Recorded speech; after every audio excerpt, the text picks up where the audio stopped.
নমস্কার সবাইকে তোমাদের প্রিয় চ্যানেলে। আজকের ক্লাসে আমরা আলোচনা করছি তোমাদের ক্লাস 12 এর প্রতিসরণের সমান্তরাল ফলকের মধ্য দিয়ে আলোর প্রতিসরণের ক্ষেত্রে পার্শ্ব সরণের রাশিমালাটি প্রমাণ করতে হবে। তাহলে আমাদেরকে প্রথমে জানতে হবে যে পার্শ্ব সরণ ব্যাপারটা কি এবং পার্শ্ব সরণ কখন হয়। যখন সমান্তরাল ফলক থাকে, সমান্তরাল কাঁচের ফলক থাকবে। যখন ধরো তোমাদের ফিজিক্স বইটাকে রাখলে ওপরের একটা তল আছে, নিচের একটা তল আছে, ওপরের তল থেকে আলো পড়ে নিচের তল থেকে বেরোচ্ছে, তাহলে প্রতিসরণ হচ্ছে। ওকে, তা এইটা কার ক্ষেত্রে হবে না, সমান্তরাল কাঁচ ফলকের ক্ষেত্রে। দেখো কেমন আমরা রাশিমালাটা প্রমাণ করছি। তার আগে আমরা পার্শ্ব সরণ ব্যাপারটা কি একটু জেনে নেব।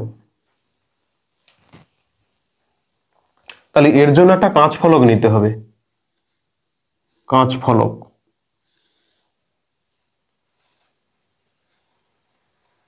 এইটা একটা কাঁচের ফলক।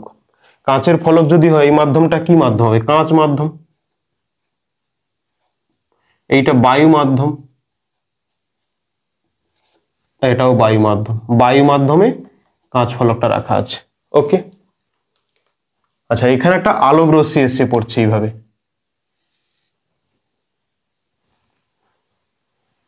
এইভাবে একটা আলোক রশ্মি এসে পড়লো, তাহলে কি হবে? প্রতিসরণ হবে নিশ্চয়ই।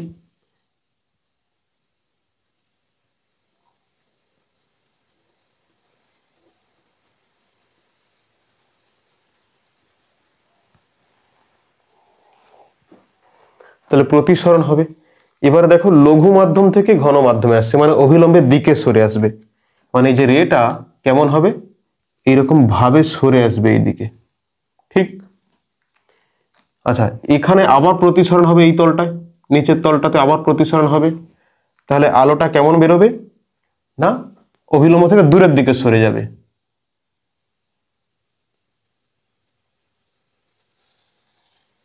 এইরকম অভিলম্ব থেকে দূরের দিকে সরে যাবে।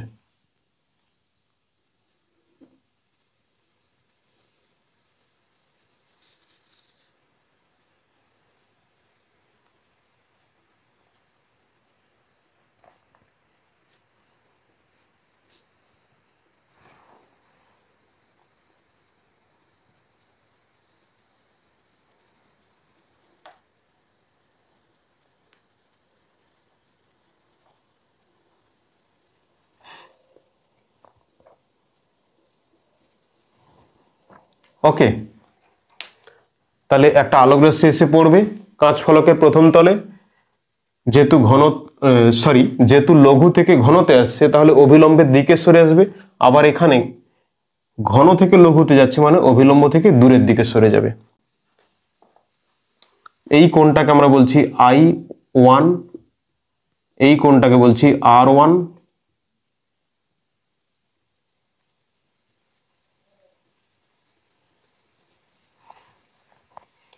এইটাকে আবার নাম দিচ্ছি আমরা R2,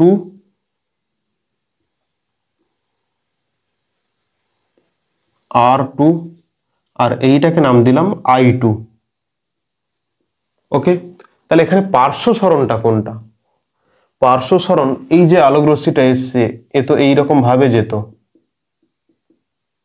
এইরকম ভাবে যেত, কিন্তু লঘু থেকে ঘনতে আসছে বলে অভিলম্বের দিকে সরে আসছে, মানে এই পথে আসছে।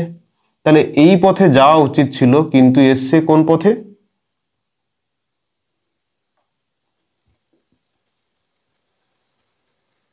তাহলে এই পথে যাওয়া উচিত ছিল, কিন্তু এসছে এই দিকে। তাহলে এই যে ডিস্টেন্সটা, এইটাকে নাম দিলাম Rx। এই Rxটাই হলো পার্শ্ব সরণ। তাহলে ভালো করে লক্ষ্য করো যে এই রশ্মিটাকে যদি সামনের দিকে বাড়ানো হয়, এরকম সোজা যাবে, এরকম সোজা চলতে থাকবে। এই রশ্মিটাকে যদি সামনের দিকে বাড়ানো হয়, এরকম সোজা চলতে থাকবে, এইরকম সোজা চলতে থাকবে। আবার এইটাকে যদি পেছন দিকে বাড়ানো হয়, এরকম চলতে থাকবে। তাহলে দুটো সমান্তরাল। তোমরা ক্লাস 10-এ প্রমাণ করেছো যে সমান্তরাল ফলকের মধ্য দিয়ে যদি আলো অতিক্রম করে, তাহলে চ্যুতি 0 হয়, কিন্তু পার্শ্ব সরণ হয়। এই যে অ্যাকচুয়ালি দেখতে গেলে ব্যাপারটা, এই আলোটা এইরকম ভাবে যাচ্ছিল, এই জায়গায় এরকম সরে এসছে, এই যে যাচ্ছে। ওকে, এই যে এইটাকে বলছি আর এইটাকে বলছি এক্স, এইটাই হলো পার্শ্ব সরণ। আলোটা যাচ্ছিল এরকম ভাবে, কিন্তু এই তল থেকে যখন বেরোচ্ছে এইরকম ভাবে যাচ্ছে, তাহলে এই যে সরে এসছে এইটাকে বলা হয় পার্শ্ব সরণ, এইটাকে বলা হয় পার্শ্ব সরণ।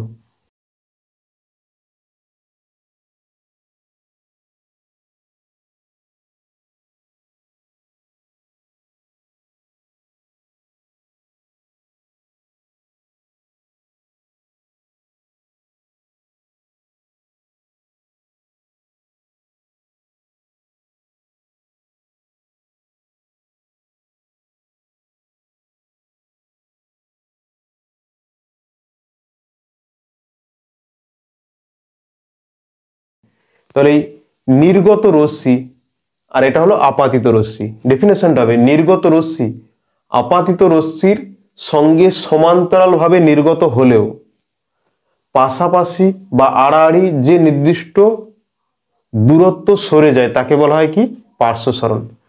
তাহলে এইখানটায় দেখো, এইটা আপাতিত রশ্মি, এইটা প্রতিসৃত রশ্মি, তাহলে দুটো পরস্পর সমান্তরাল, দুটো পরস্পর সমান্তরাল হলেও এই যে আড়াআড়ি ভাবে যে নির্দিষ্ট দূরত্ব সরে যায় তাকে বলা হয় পার্শ্ব সরণ।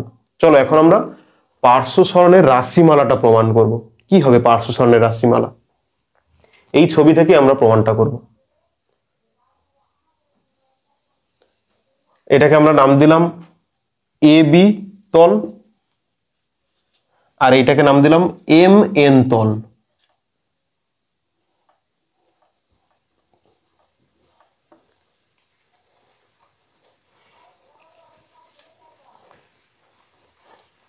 ওকে, এ বি তল আর এম এন তল। এখানে লক্ষ্য করো দুটো ত্রিভুজ দেখছি আমরা, দুটো ত্রিভুজ কি কি এখানে নামটা একটু লিখে রাখছি। দুটো ত্রিভুজ আর এক্স কিউ, আর এক্স কিউ, আর একটা ত্রিভুজ হলো আর কিউ টি, আর কিউ টি। দুটো ত্রিভুজ আর এক্স কিউ এই যে ত্রিভুজটা, আর একটা আর কিউ টি এই ত্রিভুজটা, দুটো ত্রিভুজ লক্ষ্য করছি। ঠিক আছে, এখন আমরা প্রথমে এই ত্রিভুজটা ধরবো, এই যে আর এক্স কিউ, আর এক্স কিউ। তাহলে প্রমাণটা আমরা করতে চলেছি এখন, প্রমাণ। তাহলে লেখা হবে চিত্র থেকে পাই, চিত্র থেকে পাই আপাতিত রশ্মি পি কিউ, আপাতিত রশ্মি পি কিউ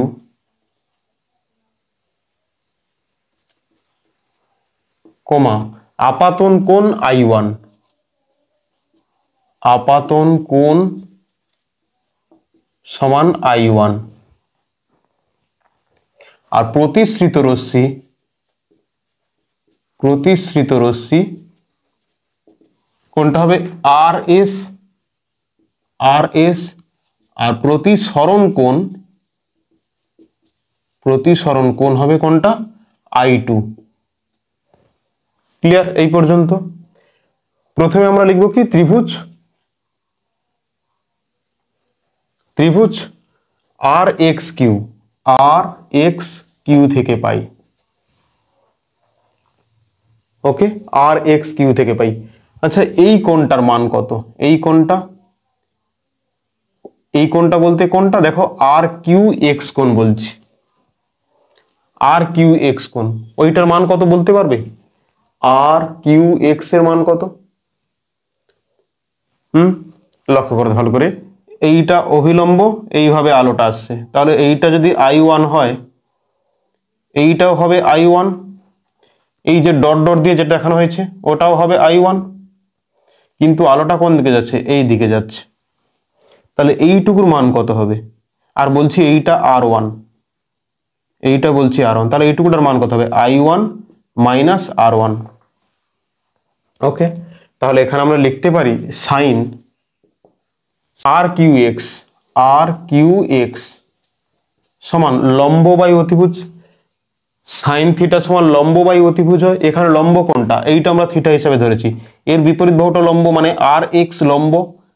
ওকে, এইটাকে আমরা থিটা হিসাবে ধরছি, তাহলে এর বিপরীত বাহুটা লম্ব, আর এইটা 90 ডিগ্রি, এইটা 90 ডিগ্রি, এর বিপরীত বাহু হবে অতিভুজ, তাহলে লম্ব কত হবে না আর এক্স, আর অতিভুজ কত হবে আর কিউ, অতিভুজ হবে আর কিউ। ঠিক এইখান থেকে আমরা লিখতে পারি কি যে সাইন i1 মাইনাস r1 সমান rx divided by r q বা লেখা যায় rx সমান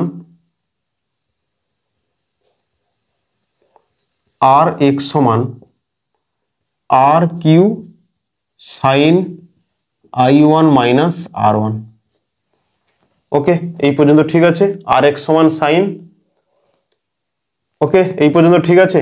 rx সমান r q sine i1 minus r1, এইটাকে আমরা 1 নম্বর সমীকরণ নাম দিয়ে রাখলাম, 1 নম্বর সমীকরণ। এইবার এই দ্বিতীয় ত্রিভুজটা দেখবো। দ্বিতীয় ত্রিভুজ মানে কোনটা? আর কিউটি।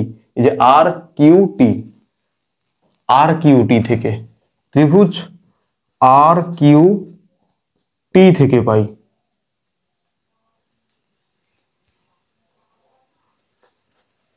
আর কিউটি থেকে কি পাওয়া যাবে? এইখান থেকে আমরা cos r1 এর মান বের করব। cos r1 সমান, cos মানে কি? ভূমি বাই অতিভুজ। এইটা থিটা, তাহলে থিটার রেসপেক্টে যেটা থাকে সেটা হয় ভূমি মানে কিউটি, আর অতিভুজ কোনটা হবে? এটা 90 ডিগ্রি, এর বিপরীত বাহুটা অতিভুজ, তাহলে কিউটি ডিভাইড বাই কিউআর বা R Q, QT divided by R Q. cos মানে আমরা জানি ভূমি বাই অতিভুজ, তো এইটাকে যদি থিটা ধরায়, থিটার সঙ্গে যেটা থাকে সেটা হয় ভূমি, আর 90 ডিগ্রির বিপরীত বাহুটা হয় অতিভুজ, তাহলে ভূমি হলো কিউটি আর অতিভুজ হলো আর কিউ। এইবার তোমাকে দেয়া থাকবে যে এই কাঁচটার বেধ কত? টি, ছোট টি। কাঁচের বেধ দেয়া থাকবে ছোট টি, তাহলে কিউটির জায়গায় আমরা কি লিখতে পারি? ছোট টি ডিভাইড বাই আর কিউ, ছোট টি ডিভাইড বাই আর কিউ, বা লেখা যায় আর কিউ সমান টি ডিভাইডেড বাই cos r1। এইটাকে নাম দিলাম 2 নম্বর সমীকরণ।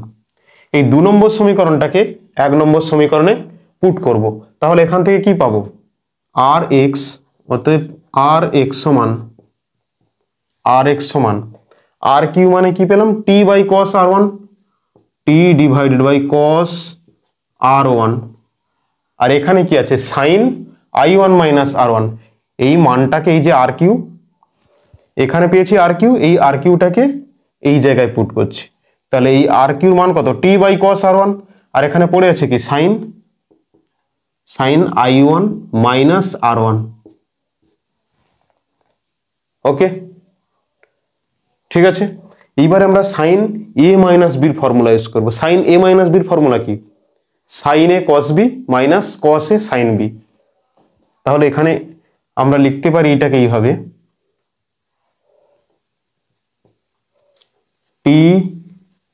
টিটাকে আমরা আলাদা করে লিখছি, এখানে টি আর এখানে এ মাইনাস বি, তাহলে সাইন এ মানে কি? Sine i1, sine A cos B মানে কি? Cos r1, sine A cos B minus sine A cos B minus cos A sine B, cos A মানে কি? Cos i1, cos A sine B r1, আর divided by যেমন আছে cos r1 থেকে যাবে। ওকে, এই cos r1টা ভাগ হয়ে যাবে দুদিকে, তাহলে এখানে cos r1, এখানে cos r1 তো কেটে যাবে, আর এদিকে থেকে যাবে cos r1টা। তাহলে আমরা লিখতে পারি টি এখানে sine i1 cos r1 divide by cos r1, তাই জন্য কি হবে? এই cos r1টা কেটে যাবে, আর লিখছি না, আর মাইনাস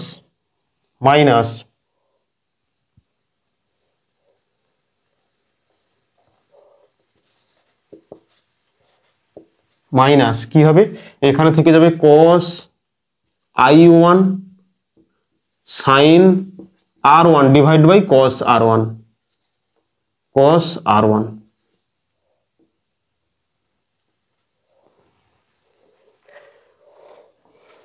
দেখো এই পর্যন্ত সবাই বুঝলে নাকি? আমরা দুটো ত্রিভুজ ধরে নিয়েছি, দুটো ত্রিভুজ সেখান থেকে আমাদেরকে কি বের করতে হবে, আর এক্স এর মানটা বের করতে হবে। আর এক্স এর মানটা বের করার জন্য তার সমীকরণটা আমরা লিখেছি। প্রথমে সাইন দিয়ে করা হয়েছে, এই দিকের যে কোণটা বের করতে হবে এটা সাইন ধরেছি আমরা, আর এটা কস ধরেছি। ওকে, ওই পারেরটাকে আমরা সাইন ধরেছি আর দ্বিতীয় ত্রিভুজটাকে আমরা কস ধরেছি। তাহলে প্রথমে এটাকে সাইন দিয়ে বের করা হয়েছে, দ্বিতীয়টাকে কস দিয়ে বের করা হয়েছে।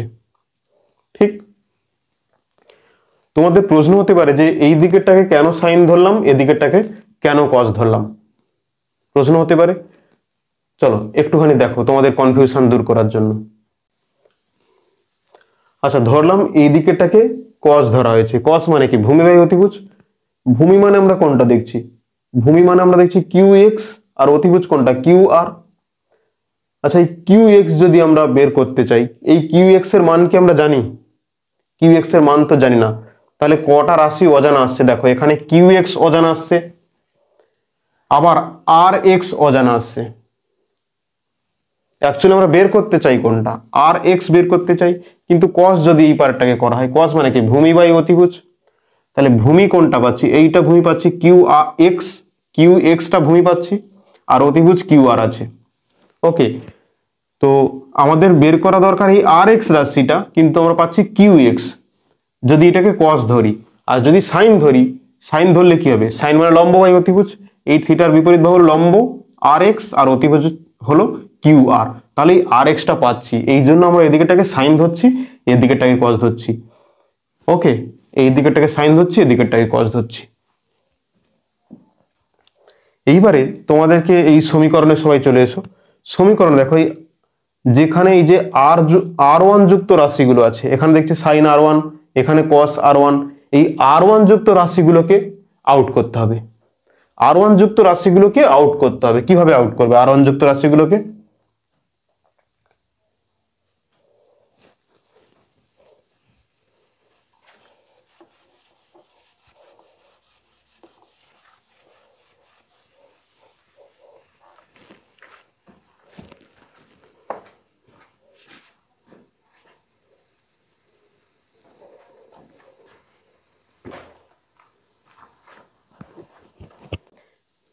এই আর ওয়ান যুক্ত রাশিগুলোকে, মানে কি সাইন আর ওয়ান, কস আর ওয়ান, এগুলোকে হটানোর জন্য আমরা স্নেলের সূত্র ইউজ করব, বা বলা হয় প্রতিসরণের দ্বিতীয় সূত্রটা ব্যবহার করব। তাহলে স্নেলের সূত্র থেকে পাই,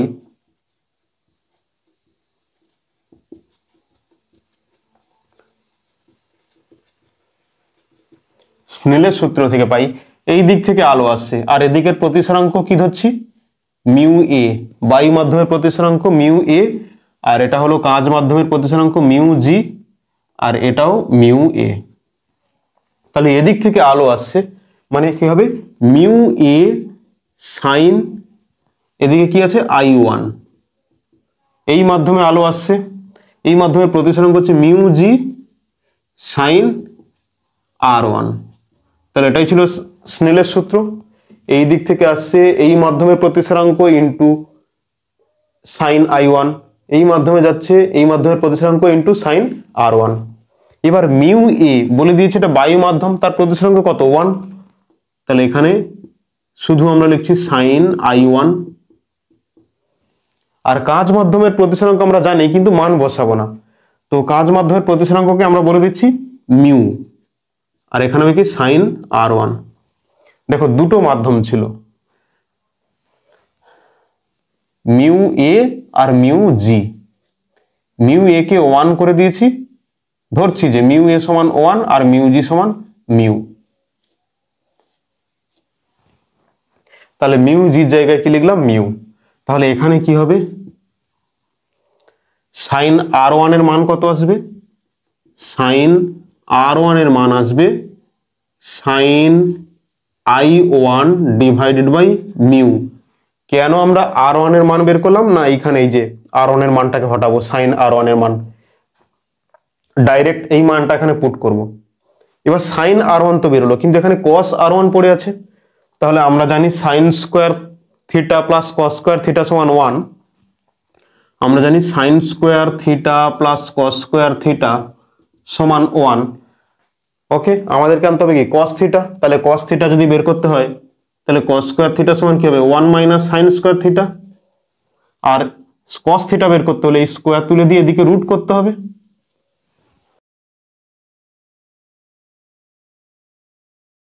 তাহলে cos থিটা কি হবে 1 মাইনাস সাইন স্কয়ার থিটা, পুরোটা রুট থাকবে।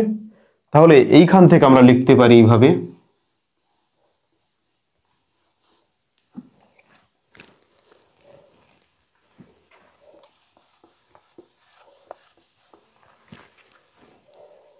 তাহলে এইখান থেকে cos r1 সমান লেখা যায় root over of 1 minus sine square r1। এবার সাইন স্কোয়ার r1 এর মানটা দেওয়া আছে, সাইন স্কোয়ার r1, এখানে সাইন r1 এর মান আছে, তাহলে এখানে আমরা মানটা বসিয়ে দেব 1 মাইনাস, তাহলে সাইন r1 এর মান কত, সাইন i1 বাই মিউ মানে স্কোয়ার হয়ে যাবে, sine square i1 divide by mu square, পুরোটা রুট। তাহলে এইখান থেকে আমরা যে সলিউশন করে যে মানটা আসবে, লসাগু কত হবে মিউ স্কোয়ার, তাহলে এখানে হবে mu square minus sine i1, আর রুটের বাইরে যদি মিউ স্কোয়ারটা চলে আসে হবে কি মিউ, তাহলে এখানে পাবো mu square minus sine square i1 divided by mu, আর ওপরের রাশিটায় শুধু রুট থাকবে। তাহলে এখানে সাইন r1 এবং cos r1 এর মানটা বেরিয়ে পড়েছে। এই সমীকরণে আবার মানটা বসিয়ে দেব আমরা, তাহলে t এখানে কত হবে, সাইন i1 যেমন আছে তেমন থেকে যাবে, sine i1 minus cos i1 into sine r1 এর মান কত, সাইন i1 বাই মিউ, তাহলে হবে সাইন i1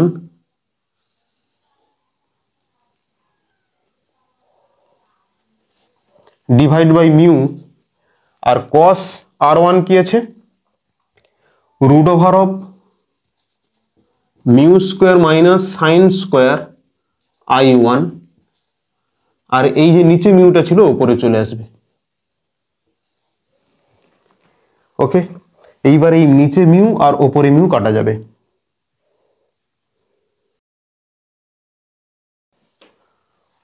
ওকে, ঠিক আছে এই পর্যন্ত। এইবার দেখো এখানে সাইন i1 আছে, এখানেও সাইন i1 আছে, তাহলে সাইন i1টা বাইরে কমন চলে আসবে, তাহলে এখানে হবে t সাইন i1, আর থার্ড ব্র্যাকেটের মধ্যে হবে 1 minus cos i1 divided by root over of mu square minus sine square i1।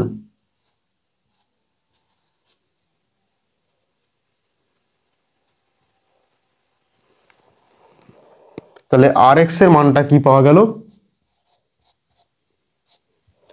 t sine i1 1 minus cos i1 divided by mu square minus sine i1, এটি হলো পার্শ্ব সরণের রাশিমালা। তাহলে এটি হলো পার্শ্ব সরণের রাশিমালা। সবাই বুঝতে পেরেছো? সবাই ভালো করে নোট করো এটা।